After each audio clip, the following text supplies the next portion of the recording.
آج ہم نے سورہ آل عمران سے آیت نمبر 117 کی تلاوت کی ہے۔ دعا ہے اللہ رب العالمین ہمیں اس آیت مبارکہ کو سمجھنے کی توفیق عطا فرمائے۔ گزشتہ سبق میں پہلے متقین کے انجام کو، ان کے نیک اعمال کو بیان کیا گیا اور یہ بشارت سنائی گئی کہ ان کی ذرہ برابر نیکی بھی ضائع نہیں ہوگی۔ وہ جو کچھ بھی کر رہے ہیں ان کے اعمال کی قدردانی کی جائے گی، ان کے اعمال ضائع نہیں کیے جائیں گے۔ پھر اہل کفر، اللہ کے نافرمان باغی لوگوں کا ذکر ہوا اور ان کو یہ تنبیہ کی گئی کہ جس بل بوتے پر تم اللہ کی نافرمانی کر رہے ہو وہ تمہارے اموال اور تمہاری اولادیں ہیں، اللہ کے ہاں یہ کچھ کام نہیں آئیں گے۔ ذہن میں سوال پیدا ہوتا ہے، آخر جتنا مرضی بڑا نافرمان ہو کوئی نہ کوئی نیک کام تو وہ کرتا ہی ہے نا۔ چلو اللہ کی بغاوت بھی کرتا ہے، نافرمانی بھی کرتا ہے، لیکن کوئی نہ کوئی نیک کام تو وہ کر ہی لیتا ہے نا۔ جیسا کہ آپ دیکھیں اس وقت انٹرنیشنل سطح پر کتنی ایسی NGOs ہیں، چلا ان کو کافر رہے ہیں لیکن انسانیت کی بھلائی کے کام، خیر کے کام وہ کر رہے ہیں۔ تو ان کے اعمال کی شرعی حیثیت کیا ہے؟ ان کے وہ اعمال ان کے لیے چھٹکارے کا باعث بن سکتے ہیں؟ جیسے اللہ تعالیٰ نے نفی کی نا، ان کے اموال کام نہیں آئیں گے، ان کی اولادیں کام نہیں آئیں گی، تو یہ تو بات ذہن میں آتی ہے کہ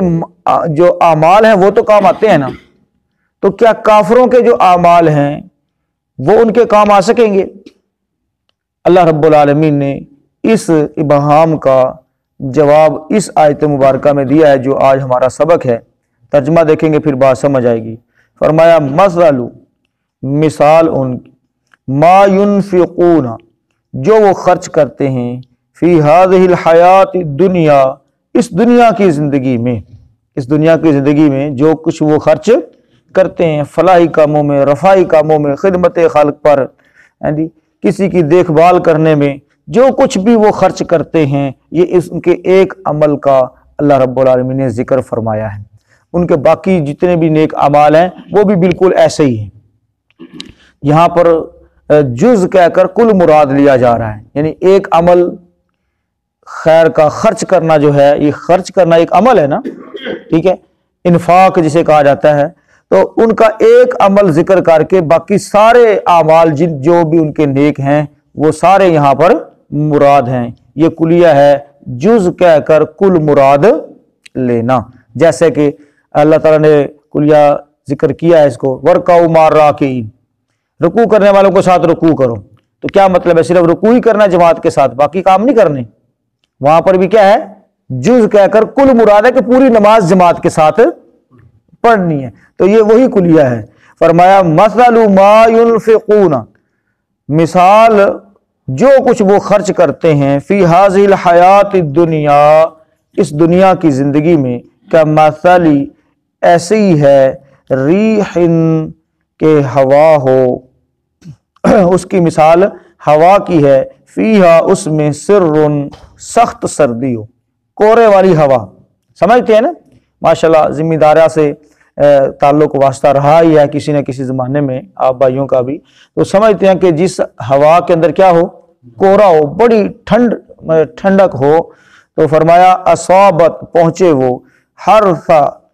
کھیتی کو، قوم، ایسی قوم، ظلموا، جنہوں نے ظلم کیا، انفسہم، اپنے آپ پر، اپنی جانوں پر، فاہلکتہ، تو وہ اس کو تباہ و برباد کر کے رکھ دے، اس کو ہلاک کر کے رکھ دے۔ اور چنگی بڑی فصل لگی ہوتی ہے، کورا پہ آ جائے تو کیا ہو جاتی ہے؟ بالکل سڑ جاتی ہے، جل جاتی ہے، خراب ہو جاتی ہے۔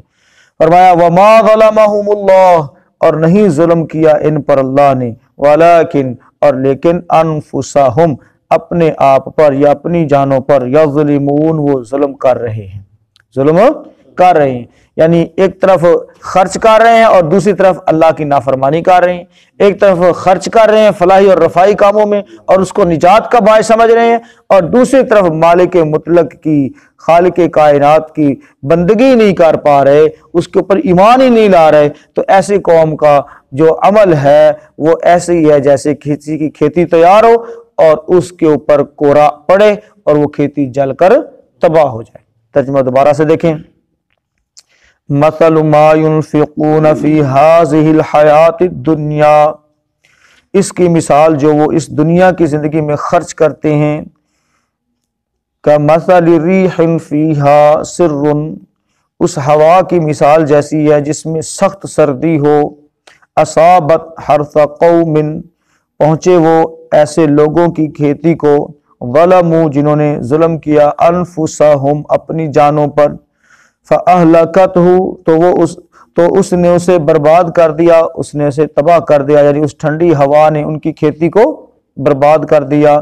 وما ظلمہم اللہ، اور اللہ نے ان پر ظلم نہیں کیا، ولیکن، اور لیکن،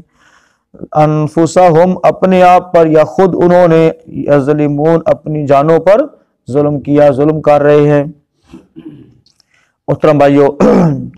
اس آیت مبارکہ میں اللہ رب العالمین نے منافقین کا، مشرکین کا ذکر تو کیا ہی کیا ہے، لیکن اس میں ہمارے لیے بھی ایک بہت بڑا سبق ہے۔ پہلا سبق اس کے اندر یہ ہے کہ ایک بندہ نیکی کے وقت نیکی کر لے، برائی کے وقت برائی کر لے، کوئی دیکھ رہا ہے تو نیکی کر لے اور کوئی نہیں دیکھ رہا تو اپنی من مرضی کرے، تو اس کے اعمال کی بربادی بھی ایسے ہی نکلتی ہے کہ ایک طرف اس کی نیکی کی فصل کیا ہے، تیار ہے، اب اس کو نہیں پتا، اور دوسری طرف وہ اپنے ہاتھوں سے برائیاں بھی کما رہا ہے اور اس کی تنہائی پاک نہیں رہی اور وہ اس تنہائی کے اندر اللہ کی نافرمانی میں جٹا ہوا ہے۔ تو محترم بھائیو، یہ جو برائی کے اثرات ہیں یہ نیکی کے اوپر غالب آ جاتے ہیں، نیکی کی طرف انسان کو اپنے آپ کو کھینچ کر لانا پڑتا ہے اور برائی کی طرف خود بخود چلا جاتا ہے، یعنی اس کے اندر کشش ہے، اس کے اندر اس کا جو برائی کا جو مقناطیس ہے وہ زیادہ تیز ہے، وہ کھینچ لیتا ہے بندے کو۔ اور عموماً یہ دیکھا گیا ہے کہ جن لوگوں کی نیکی کی فطرت تھی لیکن برائی کو معمولی سمجھتے تھے، تو ایک وقت ایسا آیا کہ برائی نے ان کو پوری طرح اپنی طرف مائل کر لیا، کیونکہ نیکی کا جو ماحول، معاشرہ ہمارا جو ہے وہ اوور آل نیکوکار نہیں ہے۔ یہ ہمارا بہت بڑا المیہ ہے کہ ہمارا جو معاشرہ ہے وہ اوور آل کیا ہے، نیکوکار نہیں، اور صاف ظاہر ہے بندہ جہاں کہیں بھی ہو تو وہاں کے جو اثرات ہوتے ہیں وہ اس کے اوپر آٹومیٹک پڑتے ہیں۔ اسی لیے پیارے پیغمبر جناب محمد الرسول اللہ صلی اللہ علیہ وسلم نے وہ جو ذکر کیا نا کہ 99 بندوں کا قاتل تھا اور پھر اس نے توبہ کی، سوچی کہ میں توبہ ہی کر لوں، تو آگے جا کر فتویٰ لیا تو اس نے کہا بھی تیری تو توبہ، تیرا تو اتنا بڑا گناہ ہے، 99 بندے تو نے قتل کر دیے، تیری تو توبہ ہی کوئی نہیں جی۔ اب اس نے اس کو مایوس کیا تو اس نے آگے سے اس کو بھی قتل کر دیا، پورے 100 ہو گئے۔ پھر کسی بندے کے ساتھ بات ہوئی تو اس سے اس نے جب پوچھا تو اس کو بھی اس نے آگے سے بتایا کہ کوئی مسئلہ نہیں، لیکن یہ بستی تجھے چھوڑنی پڑے گی، یہ بستی تجھے چھوڑنی پڑے گی۔ مراد کیا ہے کہ تو خود تو ٹھیک ہونا چاہتا ہے، اپنے آپ کو بدلنا چاہتا ہے، لیکن یہاں کے جو لوگ ہیں وہ تجھے بدلنے نہیں دیں گے، یہاں کے ماحول، معاشرے کے اثرات تیرے اوپر رہیں گے، لہذا تو یہاں سے ہجرت کرے گا تو تب جا کر بات بنے گی۔ اور اس نے ہجرت شروع ہی کی تھی کہ اس کو اجل آ گئی، موت کا وقت آ گیا، اور اس کو جنت کے فرشتے بھی لینے آ گئے، جہنم کے فرشتے بھی اس کو لینے آ گئے۔ تو یہاں پر میں جو مثال یہ حدیث کی روشنی میں دی ہے وہ اس لحاظ سے کہ ماحول، معاشرہ جو ہے وہ انسان کے اوپر بہت بڑا اثر کرتا ہے، اور پھر بھی برائی اور بدی کی طاقت اتنی ہے کہ اگر آپ اسی ماحول، معاشرے کے اندر رہتے ہیں تو ضرور بھی ضرور اس کا اثر پڑے گا۔ یہ نہیں ہے کہ نماز کے وقت بندہ نماز پڑھ لے اور جناب نماز کے فوراً بعد وہ ایمان کو کہے کہ تو ایتھے مسجد وچ رہ،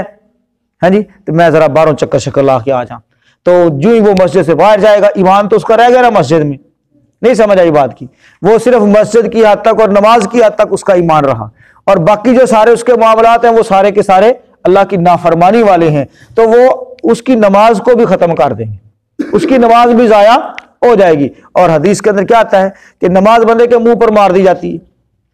نماز بندے کے منہ پر مار دی جاتی ہے کہ یہ لولی لنگڑی نماز، اس کا کیا فائدہ۔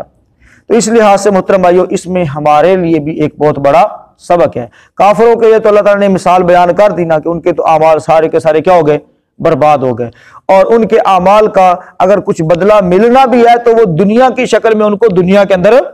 مل جانا ہے، دنیا کی فراوانی، دنیا کے اندر ان کو ریل پیل اللہ تعالیٰ عطا فرما دے گا، دنیا کے اندر ان کو چودراہٹ دے دے گا، تو اس شکل میں ان کے سارے نیک اعمال کا بدلہ اللہ تعالیٰ دنیا میں ہی ان کو دے دے گا، اور قیامت میں ان کے لیے کچھ بھی نہیں ہے۔ ان کا سارا جو حساب ہے وہ یہیں پر چکتا کر دیا جائے گا، ان کا سارا حساب یہیں پر پورا کر دیا جائے گا۔ اور محترم بھائیو جو ایمان والے ہیں ان کے لیے یہاں بھی ہے اور پھر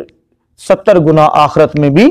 موجود ہے۔ سمجھ آ رہی بات کی؟ 10 سے لے کر 70 اور 70 سے لے کر 700 گنا ان کا اللہ تعالیٰ کے ہاں بھی وہاں قیامت کے دن بھی موجود ہے۔ تو ہمیں چاہیے کہ ہم زیادہ سے زیادہ نیک اعمال کریں، اپنی اصلاح کریں اور اپنی صلاحیتوں کو اللہ کے دین کے لیے وقف کریں، کیونکہ یہ ہمارے لیے صدقہ جاریہ بھی ہے۔ کسی ایک شخص کو راہ ہدایت پر لے کر آنا، راہ ہدایت پر لے کر آنا محترم بھائیو سرخ اونٹوں کی نعمت ملنے سے بھی بہتر ہے۔ اللہ کے رسول صلی اللہ علیہ وسلم نے فرمایا کہ ایک شخص بھی اگر تیرے ہاتھ پر ایمان لے آیا، ایمان سے مراد ہدایت ہے، تو آج محترم بھائیو مسلمان تو ہم سارے ہی ہیں، مسلمان تو ہم سارے ہیں، لیکن ہدایت پر کتنے ہیں، راہ حق پر کتنے ہیں، وہ ہم سب کو پتا ہے کہ انگلیوں پر گنے جا سکتے ہیں۔ تو اس میں ہماری ذمہ داری جو ہے وہ 2 چند نہیں بلکہ 100 چند ہو جاتی ہے، 100 چند ہو جاتی ہے کہ ہم اپنی ساری صلاحیتوں کو وقف کر کے لوگوں کی ہدایت کا سبب بنیں اور اپنے لیے صدقہ جاریہ بنائیں۔ اللہ رب العالمین ہمیں جو ہے اس پر عمل کرنے کی توفیق عطا فرمائے۔ اور اگلی بات رہی کہ اللہ تعالیٰ کسی پر ظلم نہیں کرتا، یہ انسانوں کی اپنی ہاتھوں کی کمائی ہوتی ہے۔ تو انسان کو دیکھنا چاہیے اگر میرے ساتھ کوئی ٹریجڈی ہو رہی ہے، میرے ساتھ کوئی مسئلہ بن رہا ہے، میرا کوئی کام نہیں ہو رہا، تو اس میں بندے کو کچھ اپنے آپ کو بھی کوسنا چاہیے کہ ہو سکتا ہے میں نے کوئی نافرمانی کی، ہو سکتا ہے میری کوئی نافرمانی آگے آ رہی ہو اور میرا مسئلہ بن رہا ہو۔ ہم دوسروں کو کوسنا شروع کر دیتے ہیں، دوسروں کو سمجھتے ہیں کہ یہ ہمارے کام کے اندر رکاوٹ ڈال رہے ہیں، لیکن اپنے آپ کو ہم نے کبھی بھی نہیں کوسا۔ تو اللہ رب العالمین نے واضح کیا ہے کہ اللہ تعالیٰ ظلم نہیں کرتا، یہ انسانوں کے اپنے اعمال ہیں، ان کا اپنی جانوں پر خود ظلم ہے، اپنے آپ پر ظلم ہے۔ تو بھائیو اپنے آپ پر ظلم کرنے والا عقل مند تو نہیں ہو سکتا۔ کیا خیال ہے؟ اپنے آپ پر کوئی ظلم کرتا ہے، اپنے آپ کو کوئی گھاٹا دیتا ہے، لیکن ہم انجانے میں اپنے آپ کو بہت گھاٹا دے رہے ہیں، اپنا بہت زیادہ نقصان کر رہے ہیں۔ وہ ایک محاورہ ہے، اپنے پاؤں پر کلاڑی مار رہے ہیں۔ تو بھائیو اس چیز کو بھی ہمیں سمجھنا ہے کہ نافرمانی کر کے ہم کسی کا کچھ بگاڑ نہیں رہے، نافرمانی کر کے ہم اللہ کا کچھ بگاڑ نہیں رہے۔ ہم سارے نافرمان ہو جائیں، اللہ کی خدائی میں ذرا برابر فرق پڑنے والا نہیں ہے۔ ہم سارے نیکوکار ہو جائیں، اللہ کی بڑائی اور کبریائی میں کوئی ذرا برابر فرق پڑنے والا نہیں ہے۔ تو پھر فائدہ کس کا ہے؟ جو بھی فائدہ اور نقصان ہے وہ ہمارا ہے۔ تو ہم اپنی جانوں پر خود جب ظلم کرتے ہیں تو پھر اللہ تعالیٰ اس کا یعنی ہمیں اس پر سزا بھی دے گا، اور نقصان دنیا میں بھی ہمارا ہے اور آخرت میں بھی ہمارا ہے۔ لہٰذا ہر قسم کے گناہ سے اپنے آپ کو بچانا ہے، اور اپنے اللہ تعالیٰ نے فرمایا نا قوا انفسکم واہلیکم نارا، بچاؤ اپنے آپ کو اور اپنے گھر والوں کو جہنم کی آگ سے۔ تو اپنے آپ کو بچانے سے کیا مراد ہے؟ یعنی ظلم، زیادتی، نافرمانی، گناہ، ان ساری چیزوں سے اپنے آپ کو بچائیں گے تو آٹومیٹک جہنم سے انشاءاللہ بچ جائیں گے۔ اور اپنے اہل و عیال کو بچانا، اپنے گھر والوں کو، مراد کی دعوت و تبلیغ کا۔ اور پیچھے بھی ہم پڑھ کر آئے ہیں کہ جو اللہ رب العالمین کے پسندیدہ بندے ہیں، جو نیکوکار لوگ ہیں، انہوں نے یہ کام جاری اور ساری رکھا ہوتا ہے کہ وہ امر بالمعروف اور نہی عن المنکر کا فریضہ سر انجام دیتے ہیں۔ اللہ تعالی ہمیں یہ ادا کرنے کی توفیق عطا فرمائے۔ دیکھ لیجئے جو بات سمجھ آئے تو پوچھ لیجیے۔